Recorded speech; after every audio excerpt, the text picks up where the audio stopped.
Semana passada estava passeando aqui por Orlando, passeando não, descansando por Orlando, um pastor amigo meu, e eu trouxe para cá e foi bênção de Deus também, pastor Antônio Sávio. Então, 3 domingos que demos uma parada na exposição da carta de Tiago, e hoje a gente vai estar compartilhando o capítulo 4, mas eu queria só trazer a sua memória, refrescar um pouquinho a sua memória sobre Tiago, lembrando que Tiago é o teólogo prático do Novo Testamento, não que os outros não sejam, mas eu creio que Tiago é o teólogo mais prático do Novo Testamento, não é? Ele vem trabalhar a fé em Jesus de maneira muito prática, e ele vem enfatizar a questão das obras, e eu estive mostrando aqui para vocês, que em nenhum momento, como alguns pensam, Tiago se contradiz com o apóstolo Paulo, quando Paulo vai trabalhar a questão da fé, Paulo vai dizer que a salvação em Cristo é somente pela fé.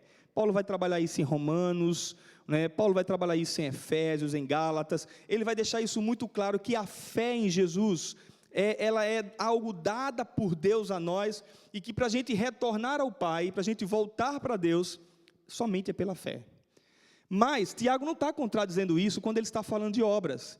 Tiago está tentando mostrar para a gente, irmãos, que a verdadeira fé, ela transforma a vida do homem a tal ponto, que ela vai redundar em obras, que ela vai nos levar a praticar as boas ações, as boas obras. Se nós cremos, não tem como você dizer, eu entendo Jesus como Deus da minha vida, eu entendo Jesus como meu Senhor e Salvador, e você não praticar boas ações, você não colocar em prática, exercer a sua fé, e não necessariamente boas ações aqui, diga-se de passagem, tem a ver com ajudar os outros com coisas materiais, mas é em tudo, são as suas atitudes para com o outro, ou seja, para com a vida cristã. Então Tiago não está contradizendo, mas ele está dizendo, a fé gera atitudes de mudança. E aí então nós vimos no capítulo de 1 a 3, só relembrando rapidamente, capítulo 1, Tiago vai estar inspirado por Deus, abordando sobre as provações. Ele vai dizer, nós passaremos por provações. E ele vai mostrar então qual é o benefício da provação. Para que a provação existe? Porque Deus permite que os seus filhos passem por lutas. E ele vai mostrar que existe benefício. Se você quiser lembrar disso, é só assistir a live lá atrás, que você vai entender o que é que Tiago está falando aqui. Eu não vou ser repetitivo, tá bom? Mas ele vai tratar nesse capítulo ainda sobre pobreza e riqueza. Ele vai trabalhar a diferença entre tentação e provação. Ele diz, quem tenta é Satanás, mas Deus prova os seus filhos. Deus não tenta ninguém, E ainda nesse capítulo ele vai falar sobre viver a palavra de Deus. Se nós somos chamados por essa palavra, nós vivemos essa palavra. No capítulo 2, então, ele vai falar sobre a acepção de pessoas, que a gente como cristão é inadmissível, é impossível, a gente não deve fazer acepção de pessoas, E ele vai trazer o exemplo da própria igreja, quando entra um rico e entra um pobre, e você ali então trata melhor o que tem mais recursos, e despreza o que tem menos recursos. E Tiago vai dizer, não faça isso, porque Deus ama a todos. Então na igreja não tem que haver acepção de pessoas, também não somente na área, é importante dizer aqui, na área financeira, mas em todos os sentidos. Não faça acepção de pessoas. E ele depois vai trabalhar que a fé sem as obras é morta. No capítulo 3, Tiago traz uma pancada para a gente muito pesada, e nesse 4 também, vocês vão ver isso hoje, mas no 3, ele vai falar sobre o poder da língua. Ele vai dizer que a língua é um órgão pequenininho, mas ela é capaz de destruir uma vida. E ele vai dizer assim, tenha cuidado com a língua, porque a língua, ela é como um navio, grande, que você pode levar por um caminho bom. Ela é como um fogo, que ela incendeia toda uma floresta, e ela destrói uma vida de uma pessoa. E aí ainda ele vai trabalhar também, no capítulo 3, sobre a sabedoria humana. Ele vai dizer que a sabedoria humana, ela gera inveja. A sabedoria humana, ela gera amargura. A sabedoria humana, ela gera sentimento faccioso. Você sabe o que é sentimento faccioso? É divisão na igreja, é divisão no corpo de Cristo. Ele vai dizer que ela é terrena, ela é animal, ela é demoníaca, e ela produz toda espécie de coisas ruins na vida de uma pessoa. e depois então ele vai dizer que a sabedoria de Deus, que a gente tem que buscar, ela é pura, pacífica, indulgente. Sabe o que é indulgente? É disposição para perdoar, é ser clemente com uma pessoa. Essa é a sabedoria de Deus, é ser tolerante com alguém. Ele diz que a sabedoria de Deus é tratável, ela é plena de misericórdia, e ela gera bons frutos, ela é imparcial, e mais, ele termina dizendo assim, ela é sem fingimento, que na frente é uma coisa, e por trás é outra, ela é sem fingimento. Essa é a sabedoria de Deus. E agora então, no capítulo 4, vamos ler o texto. Tiago vai trabalhar dentro da mesma ideia, ele vai dizer para a gente assim, de onde procedem guerras e contendas que há entre vós? De onde? Senão dos prazeres que militam na vossa carne. Cobiçais e nada tendes, matais e invejais e nada podeis obter. Viveis a lutar, a fazer guerras, e nada tendes, porque não pedis. Pedis e não recebeis, porque pedis mal, para esbanjardes em vossos prazeres. Infiéis, olha como ele nos trata, olha como ele trata a igreja. Não compreendeis que a amizade do mundo é inimiga de Deus? Aquele, pois, que quiser ser amigo do mundo, constitui-se inimigo de Deus. Ou supondes que em vão afirma a Escritura, é com ciúme que por nós anseia o Espírito, que ele fez habitar em nós. Antes, ele dá maior graça, pelo que diz, Deus resiste aos soberbos, mas dá graça aos humildes. Sujeitai-vos, portanto, a Deus, mas resisti ao diabo. O que é que vai acontecer? Ele fugirá de vós. Chegai-vos a Deus, e ele se chegará a vós outros. Purificai as mãos, pecadores, e vós que sois de ânimo dobre, limpai o coração. Afligi-vos, lamentai, chorai, converta-se o vosso riso em pranto e a vossa alegria em tristeza. Humilhai-vos na presença do Senhor, e ele vai fazer o quê? Vos exaltará. Irmãos, não falem mal uns dos outros. Aquele que fala mal do irmão ou julga o seu irmão, fala mal da lei e julga a lei. Ora, se julgas a lei, não és observador da lei, mas juiz. Um só é legislador e juiz, aquele que pode fazer, aquele que pode salvar e fazer perecer. Tu, porém, quem és que julgas o próximo? Atendei agora vós que dizeis, hoje ou amanhã iremos para tal cidade, e lá passaremos um ano, negociaremos, teremos lucros. Vós não sabeis o que sucederá amanhã. Que é a vossa vida? Sois apenas como neblina que aparece por um instante e logo se dissipa. Em vez disso, devias dizer, se o Senhor quiser, não só viveremos, como também faremos isto ou aquilo. Agora, entretanto, vos jactais das vossas arrogantes pretensões. Toda jactância semelhante a essa é maligna. Portanto, aquele que sabe que deve fazer o bem e não faz, nisso está pecando. Pai, toma a tua palavra, ó Deus, tua palavra, ela é viva, ela fala com a gente, ela é eficaz, ela é a tua palavra. Senhor, ministra os nossos corações agora, fala com a gente, não deixa que a gente saia daqui sem entender o que o Senhor quer nos dizer. É isso que eu clamo ao Senhor, em nome do teu Filho amado Jesus. Amém, amém. Meus amados, eu queria começar fazendo aqui duas perguntas para você. A primeira pergunta é, se alguém perguntasse assim para você, quem você é? Você saberia se autodescrever quem você é? Se alguém perguntasse, fala de você, quem você é? Você conseguiria dizer quem você é por dentro? Quem você é como pessoa? Sim ou não? Você conseguiria dizer? Segunda pergunta.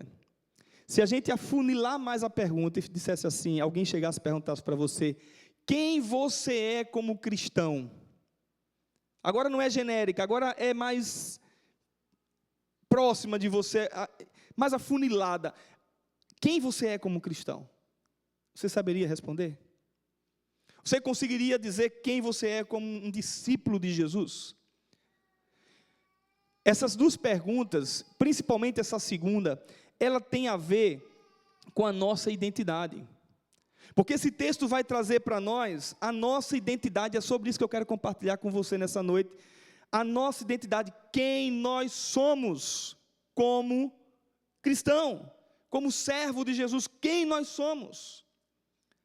E o texto vai dizer para nós, no versículo 1, que nós somos pecadores, mas nós somos redimidos por Cristo.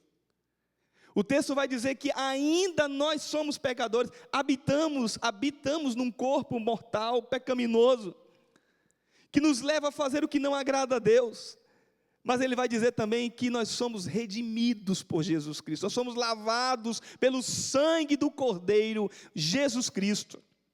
Então deixa eu começar a mostrar a você no versículo 1, ele diz, de onde procedem as guerras e contendas que há entre vós? De onde, senão dos prazeres que militam na vossa carne? Ele está dizendo, você é pecador. Perceba que tem 4 detalhes aqui no texto, 4 detalhes. Primeiro ele vai dizer assim, olha, na pergunta ele traz uma afirmação, na pergunta ele afirma uma coisa, ele diz assim, de onde procedem guerras e contendas? Ou seja, quando ele pergunta isso, ele está dizendo, sabe o quê?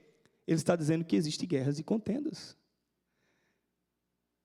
O primeiro detalhe aqui nesse versículo, ele está dizendo assim, nós vivemos para guerrear e contender uns com os outros. As nossas inclinações são para discordar propositadamente, as nossas inclinações é para se achar melhor do que o outro, e assim discordar do outro, e assim fazer guerras e contendas, é a nossa inclinação. Depois ele vai dizer, o segundo detalhe desse versículo, ele mesmo responde a pergunta de onde procedem as guerras, ele vai dizer, dos prazeres, ou seja, as guerras e contendas, elas vêm dos prazeres, dos desejos que nós temos de querer ser melhor do que o outro, de querer ter mais do que o outro, e por isso muitas vezes nós vivemos a guerrear, porque os nossos desejos são inclinados para isso, são pecaminosos. Terceiro detalhe do versículo 1 ainda, ele vai dizer, dos prazeres da nossa carne. Ele agora está dizendo que não só dos prazeres, mas dos prazeres que habitam dentro de nós. Presta atenção. Então nós somos o quê? Pecadores. Ele vai dizer, existem guerras. De onde elas vêm? Dos prazeres, dos desejos. Mas os desejos de quem? De onde? De nós mesmos. Eles habitam na nossa carne. Mas há um terceiro detalhe nesse texto, nesse versículo. O quarto detalhe, perdão, ele vai dizer assim, que esses prazeres, eles militam na nossa carne. Você sabe o que é militar, não sabe? Militar é guerrear. Há uma luta na nossa carne para fazer a inclinação, é o velho homem, fazer a inclinação daquilo que é mal, que está dentro de nós, o mal moral que habita em nós. Mas há uma luta, sabe por quê? Porque nós somos pecadores, mas nós fomos redimidos por Cristo. Por isso que a luta existe. Porque quando o Espírito Santo passa a habitar em nós, e quando nós tentamos fazer algo que não agrada a Deus, a buzina, o sino, soa no nosso ouvido. Pip! Epa! Alguma coisa está errada na sua vida. Alguma coisa está errada, é o Espírito Santo incomodando, e aí há uma luta interna de a gente dizer não para o pecado e viver para Deus. Com isso então, irmãos, nós vivemos para fazer guerras e contendas. Essas guerras são oriundas dos prazeres, os prazeres habitam em nós, na nossa carne, mas eles lutam, há uma luta. E com isso então, nós somos pecadores, mas nós somos redimidos por Cristo. E a partir de agora, a gente vai ver, a gente vai olhar aí, do 15 ao 16, a gente vai olhar agora, a partir de agora, nos versículos seguintes, que qual é o motivo por que esses prazeres lutam dentro de nós? Antes de falar sobre eles, quando a gente olha para a palavra de Deus, lembra bem comigo aqui, quando a gente olha para a Bíblia deixa claro onde tudo começou. Esses dias, o reverendo Augusto foi entrevistado em Orlando, por aquele canal lá bem famoso no Brasil, perguntando sobre onde estava Deus lá na situação do Rio Grande do Sul. Onde estava Deus ali? Onde Deus se encontrava em ver o povo sofrendo. Essa é a questão que não é de hoje. Toda guerra que existe, todo problema sério que existe na humanidade, pandemia, seja o que for, a pergunta sempre será: onde Deus estava? Porque a tendência do ser humano é jogar a culpa para Deus pelo seu próprio pecado, pelo seu próprio erro. O problema começa lá atrás, na Gênesis de todas as coisas, na criação de todas as coisas. Deus cria tudo perfeito. Como Deus era perfeito, o pecado entra e destrói a humanidade. A Bíblia diz que a natureza geme por causa do pecado. Então, meus amados irmãos, presta atenção. A Bíblia vai deixar claro que o pecado entrou na humanidade e nos distanciou de Deus, nos afastou de Deus por completo. Nós estamos longe de Deus pelo nosso próprio pecado, pelos nossos próprios erros. Paulo vai dizer isso em Gálatas capítulo 5, 16 e 17, digo, porém, andai no Espírito e jamais satisfaçam a concupiscência da carne, porque a carne luta contra o Espírito, milita, de novo a expressão aqui, militar, milita contra o Espírito e o Espírito milita contra a carne, porque são opostas entre si, para que não façais o que porventura seja do vosso querer. Em Romanos 3, 23, Paulo vai dizer assim, todos pecaram e separados estão da glória de Deus, distantes de Deus. No capítulo 7, 18, ele vai dizer, o bem que eu quero eu não faço, mas o mal que eu não quero eu pratico.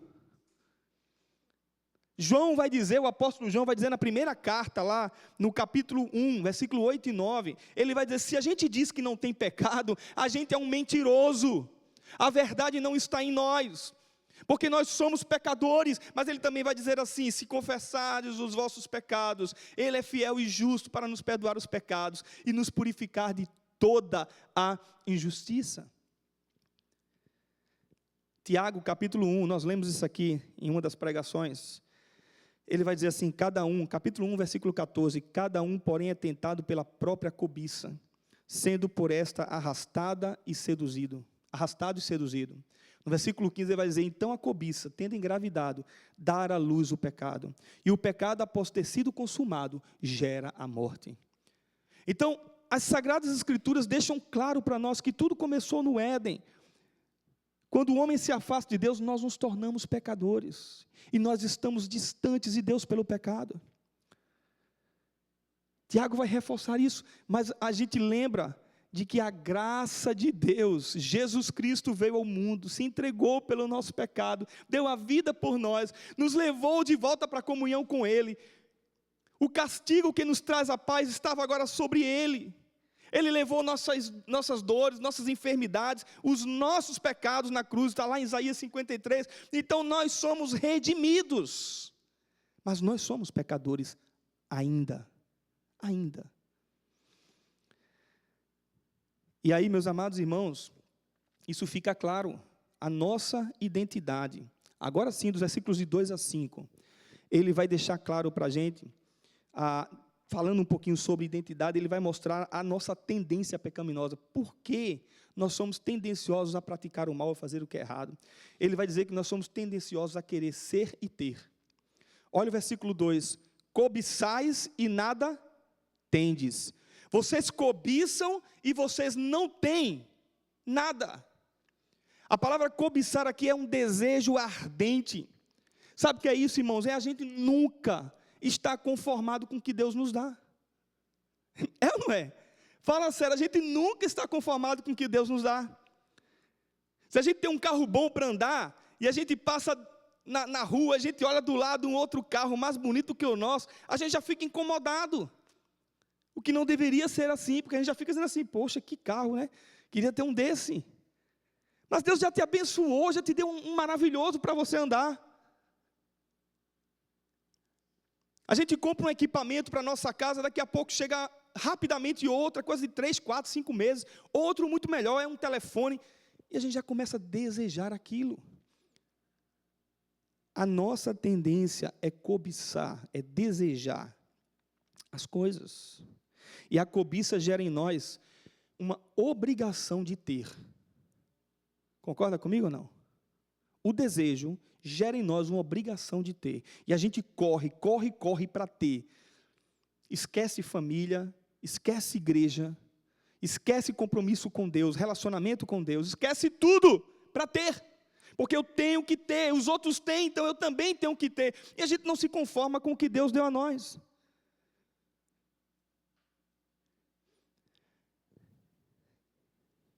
E aí deixa de curtir ou de ter as coisas boas da vida. Família, filhos, Deus. Consequentemente, igreja. Passa a ter uma luta entre nós, o desejo de ter. A gente quer ser e a gente quer ter. Aí, não só o ter. Muitas vezes a gente quer ser alguma coisa, a gente começa a cobiçar para ser. Então, se o amigo ou o cara que você vê, ele tem e ele é o melhor profissional naquela área, muitas vezes há o desejo de querer também. De querer ser como ele é. Ou seja, não é porque você tem que ser bênção na sociedade, não é porque você tem que agir de forma correta ou dar o seu melhor na sua profissão, naquilo que você faz. Mas se tem um cara ali, que ele é o bambambam no piso, então eu quero ser melhor do que ele. Não, queira ser melhor para Deus. E Deus vai te honrar do jeito que ele quiser. Não porque você tem que ser superior a ele. Isso não é diferente na igreja também não, viu, irmãos? Muitas vezes as pessoas querem ter e ser também dentro da igreja. Mas olha o que acontece ainda no versículo 2. Aí ele vai dizer, rapidinho aqui, deixa eu voltar ainda um pouquinho. Ele vai dizer, nada tendes. Nada temos porque achamos que não temos, Deus já está dando. Nada temos porque Deus nos deu, não quis dar mesmo, aliás, Ele não quis dar a nós, aí não tem mesmo, porque o desejo era errado. E porque então Ele tirou de nós. Ele tira, viu gente? Ele tira. E quando tira, há muito sofrimento. Mas agora sim, ainda no versículo 2, ele vai dizer assim, invejais e nada podeis obter. Ou seja, nós somos tendenciosos a não só querer ser e ter, mas querer ser e ter o que o outro tem e é. Tiago, mais uma vez agora, de novo, ele vai afunilando o negócio.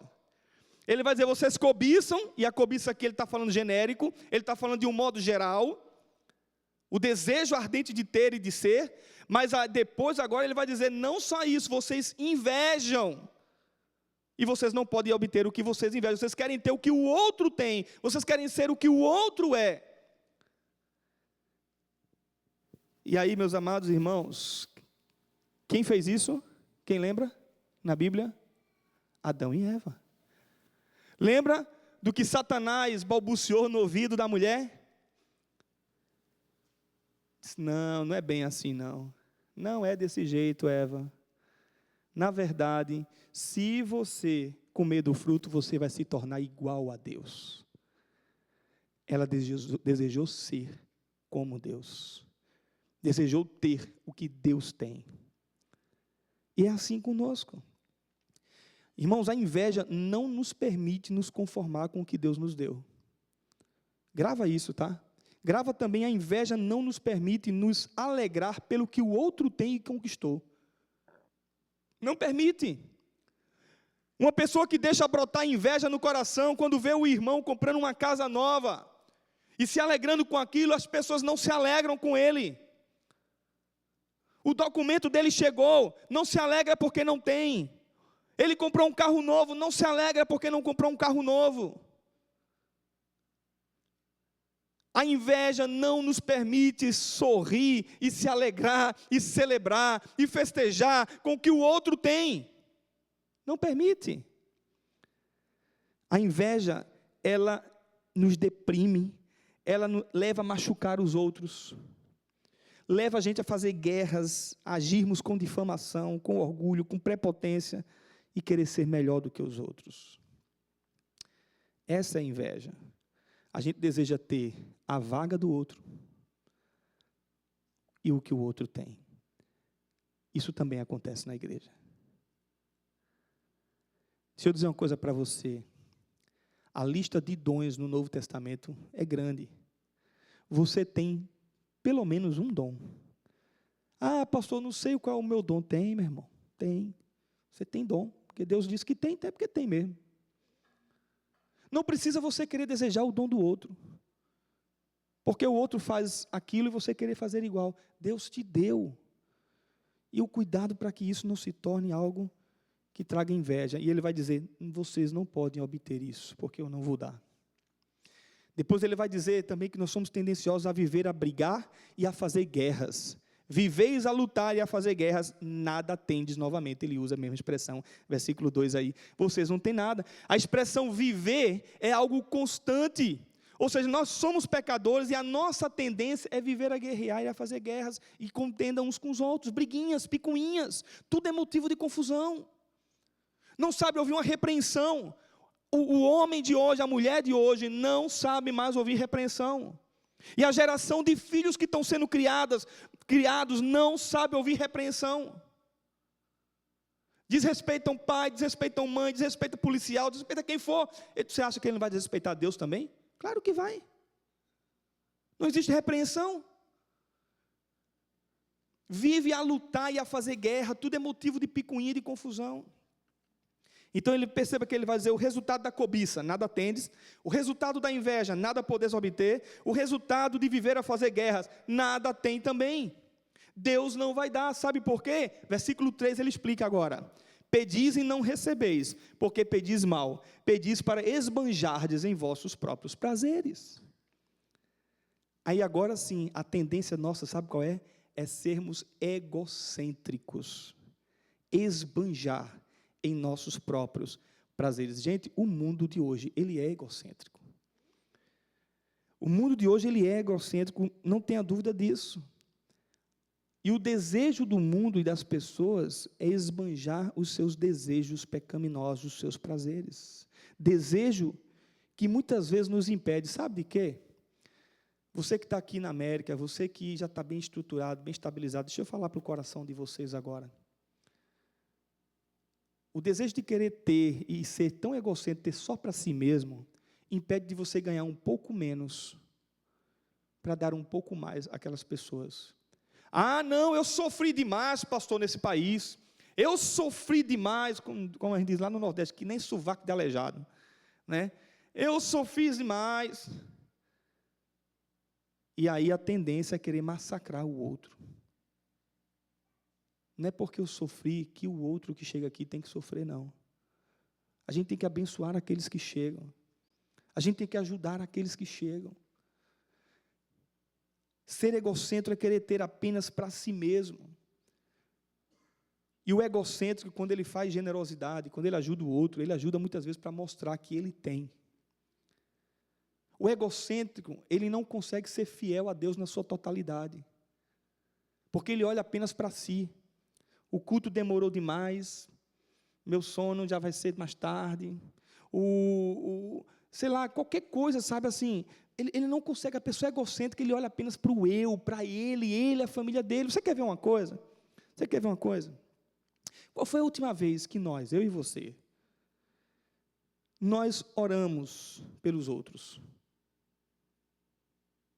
A nossa tendência é passar o dia inteiro, fala sério, ou então eu sou mais pecador do que vocês. Ou então eu sou mais pecador. A minha tendência é orar por mim mesmo. É orar pela minha esposa, é orar pelo meu filho, tudo meu, mãe, né? Ou seja, é orar pela minha esposa, é orar pelo meu filho, é orar pelas minhas finanças, porque está difícil, é orar pela a minha situação, por aquilo que eu vou fazer, por uma prova que eu vou fazer. É eu. Não é assim, gente. Mas a gente não ora, por exemplo, porque a gente só ora pelas bênçãos, né? Para ter e ser. Mas a gente não ora pelo pecado. A gente não chora pelo pecado que a gente comete. Ou então, a gente não ora pelo outro como deveria. Quantos pedidos de motivos de oração é colocado no grupo de WhatsApp que você ora por ele? Ou que você passa o dia orando por ele e eu passo o dia orando por aquele motivo? Porque a gente não consegue. O tempo pouco que a gente tem para oração é para tratar de nós mesmos. Isso é egocentrismo. Nós somos tendenciosos também a sermos amigos do mundo. E aí Tiago fala duro sobre isso. Ele diz, infiéis, não compreendesse que a amizade do mundo é inimiga de Deus. Aquele, pois, que quiser ser amigo do mundo, está sendo inimigo de Deus. Ou supondo que em vão afirma a Escritura que o Espírito Santo tem ciúme por você. A Bíblia vai dizer em João 5,19 que o mundo jaz no maligno. Em Coríntios, 2ª carta, capítulo 4, vai dizer que o Deus desse século cegou o entendimento dos incrédulos. Efésios 6 vai dizer que a nossa luta não é contra carne nem sangue, mas contra principados e potestades que dominam o mundo. João vai dizer na primeira carta lá dele, não ame o mundo, capítulo 2, ele vai dizer, não ame o mundo, nem as coisas que há no mundo, porque tudo que há no mundo, a concupiscência da carne, a concupiscência dos olhos, a soberba da vida, não procede do Pai, mas procede do mundo. Os desejos, a palavra concupiscência é desejo, tá? Desejo, procede do mundo.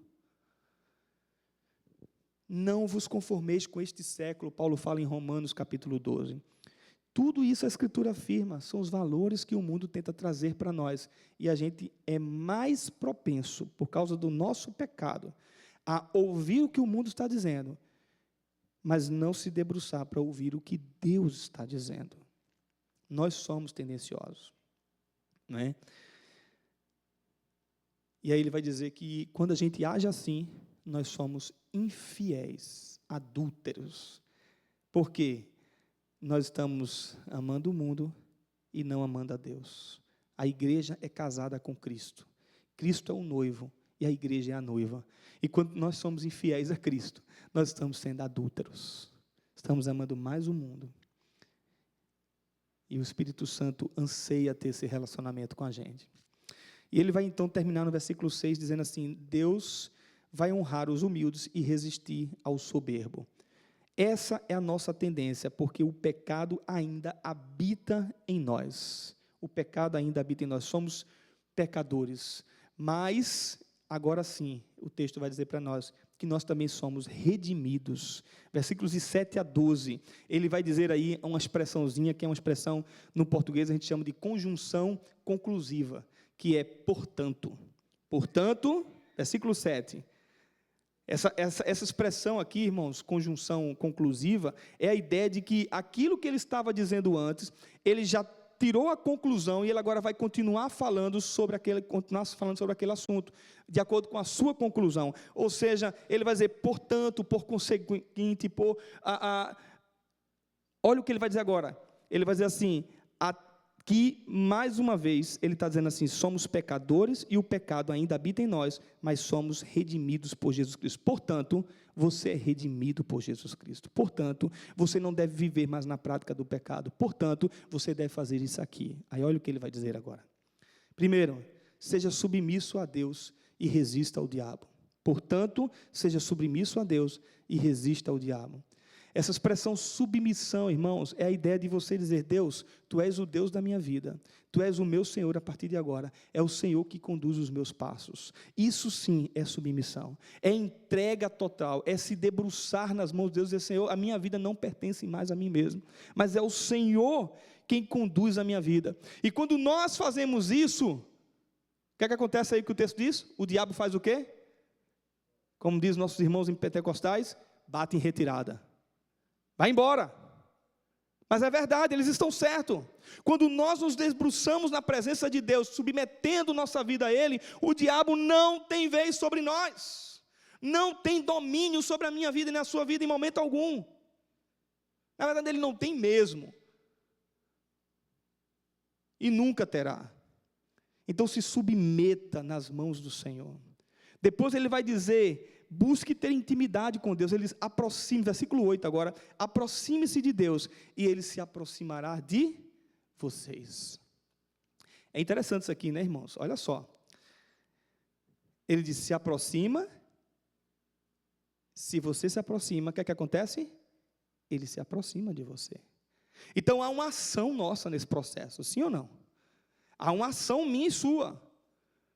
Nós sempre queremos Deus perto de nós, nós sempre queremos as bênçãos de Deus, na hora do socorro, do problema, ai meu Deus. Mas ele está dizendo assim, olha, se você se aproxima dele no seu dia a dia, ele estará sempre perto de você. Próximo de você, te ajudando em todos os momentos. Ele continua dizendo agora no versículo 8, limpe dos seus pecados, ele vai dizer assim, pecadores, limpem as mãos. A mão é aquela que se suja, que pega, que toca. Limpem.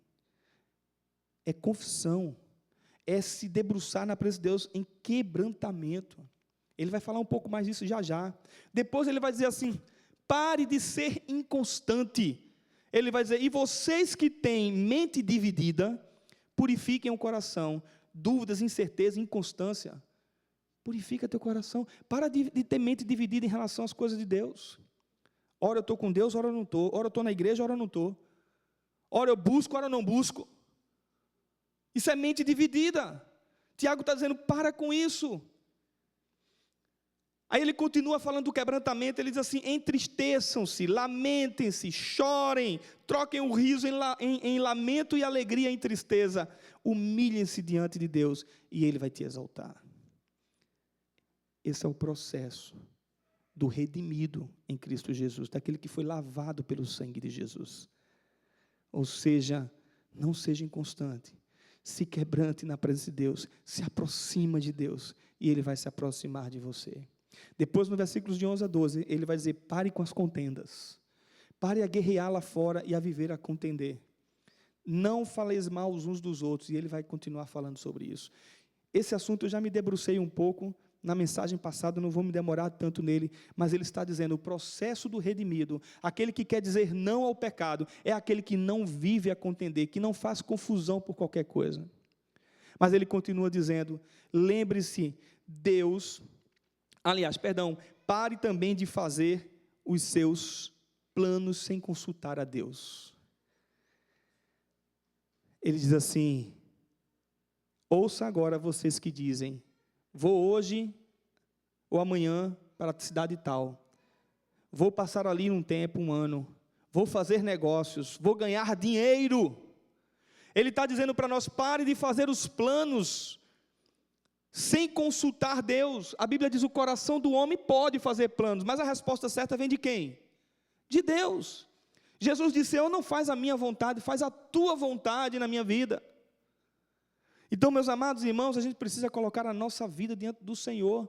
A vida não é sua, ela não pertence a você.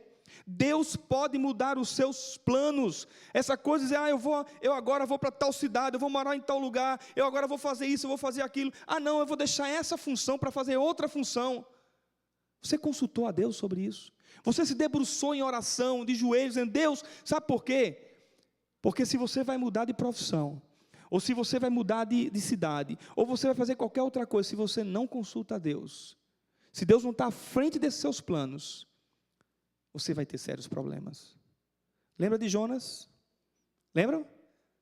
Jonas é Nínive, a capital do Império Assírio, o povo que você odeia, o povo que você detesta, mas eu quero você lá. O povo que massacrou o seu povo, mas eu quero que você ame esse povo. Jonas pega um barco para ir para o sul da Espanha e foge para Tarsis. E olha o que aconteceu. Ainda bem que ele se quebrantou a tempo e se voltou para Deus. Porque a gente tem que estar no lugar onde Deus quer que estejamos. E a gente precisa consultar Deus a respeito disso. E ele vai dizer: lembre-se, versículo 14 agora: vós não sabeis o que sucederá amanhã. O que é a vossa vida? Sois apenas como neblina que aparece por um instante e logo se dissipa. Então pare de fazer planos sem consultar Deus e esperar nele a resposta, mas também lembre-se, Deus pode mudar os seus planos. É Ele quem decide. A neblina está ali, daqui a pouco ela está indo já em outro canto. Ela foi embora, se dispersou. Porque é Deus quem conduz os nossos passos. É Ele quem direciona. Aí ele vai dizer no versículo 15, ao invés disso, deverias dizer: se o Senhor quiser, viveremos e faremos isso ou aquilo. Ele está dizendo assim: submeta-se à vontade de Deus. Isso é difícil, viu, irmãos? É ou não é? Porque a gente tem projetos, a gente tem sonhos, a gente tem vontade. A gente quer fazer as coisas na vida da gente, isso é normal. Mas ele está dizendo: se submeta. O que Deus disser para você, se Deus está fechando porta, Ele está mostrando, não é. Se Deus está abrindo porta, Ele está mostrando, é. Vai. Mas vai entendendo que Deus está conduzindo a sua vida. Se o negócio que você está querendo montar, se a vida que você está querendo montar, está debaixo de oração, e você está vendo Deus abrir portas, segue seus planos. Porque certamente seus planos estão debaixo da vontade de Deus. Mas também cuidado, porque às vezes a gente força a porta a se abrir e acha que é Deus que está abrindo. E a gente precisa ter cuidado com isso. Versículo 16, ele vai dizer assim: agora, entretanto, vos jactais em vossas arrogantes pretensões. Toda arrogância semelhante a essa é maligna. Estamos chegando ao final, irmãos, aqui da mensagem. Preste atenção. Ele vai finalizar aqui dizendo para nós, pare de arrogância. A palavra aqui, jactância, é uma atitude que se manifesta com arrogância. Jactância é uma alta opinião de si mesmo, é uma vaidade, é um orgulho, é uma arrogância. Esse é o significado da palavra jactância. É aquela pessoa que se acha autossuficiente demais. Não, como diz os meus irmãos mineiros, dá nada não, bobo, né? Dá nada não. Sabe aquele jeito da gente dizer assim: eu sou o cara, eu sei fazer, eu consigo, eu conquisto. Deus pode derrubar todos esses planos, porque isso é arrogância. É Deus quem faz, é Deus quem age. Sempre Ele e não nós. Lembre-se, versículo 6, ele disse para nós: Deus resiste aos soberbos e derrama graças aos humildes. Lembra da pergunta do início? Vocês lembram da pergunta do início? E se eu perguntasse, como você se define, como você explicaria para alguém que você é um cristão? Quem é você como um cristão? O texto vai trazer para a gente as duas verdades. A primeira é: sabe quem eu sou? Sabe quem você é? Pode dizer isso para qualquer pessoa lá fora: sou um pecador, sou falho. Minha tendência é fazer o que não agrada a Deus, o que é errado. É desobedecer a Deus, é tratar o meu irmão com indiferença.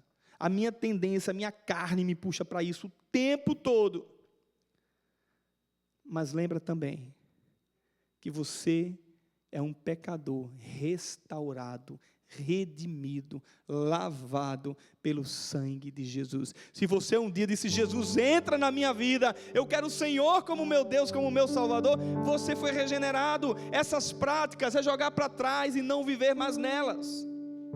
E sermos simples, humildes.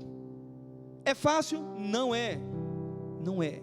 Mas foi para isso que Deus nos fez.